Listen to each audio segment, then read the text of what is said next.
Bonjour, je m'appelle Ahmed, je suis responsable d'équipe de développement au sein du département applications logicielles depuis janvier 2018 et je travaille sur l'application qui sera embarquée dans la future gamme d'hémostase de Stago, ainsi que sur la collecte des données et des instruments commercialisés par l'entreprise.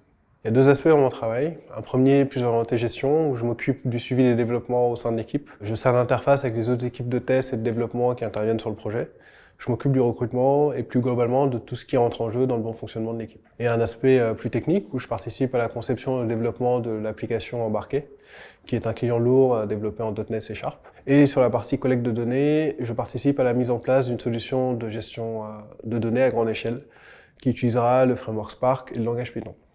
Rejoindre Stago, c'était pour moi l'opportunité de continuer à développer mes compétences techniques et managériales, tout ça auprès de collaborateurs hautement qualifiés, dans un environnement bienveillant, avec des exigences de qualité élevées.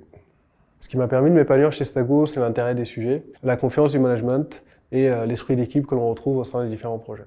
Alors les compétences techniques et comportementales qu'il faut avoir pour exercer ce métier-là, c'est de bonnes connaissances sur les principes de développement logiciel, être capable de se mettre au service de son équipe, continuer à faire de la veille techno pour mettre à jour ses connaissances et être au fait des différents enjeux du domaine, tels que la cybersécurité ou la gestion des données personnelles, avoir de l'intérêt pour le métier de l'entreprise, puisqu'on est en interaction avec des personnes plus ou moins techniques, et surtout être autonome tout en ayant la capacité de travailler en équipe.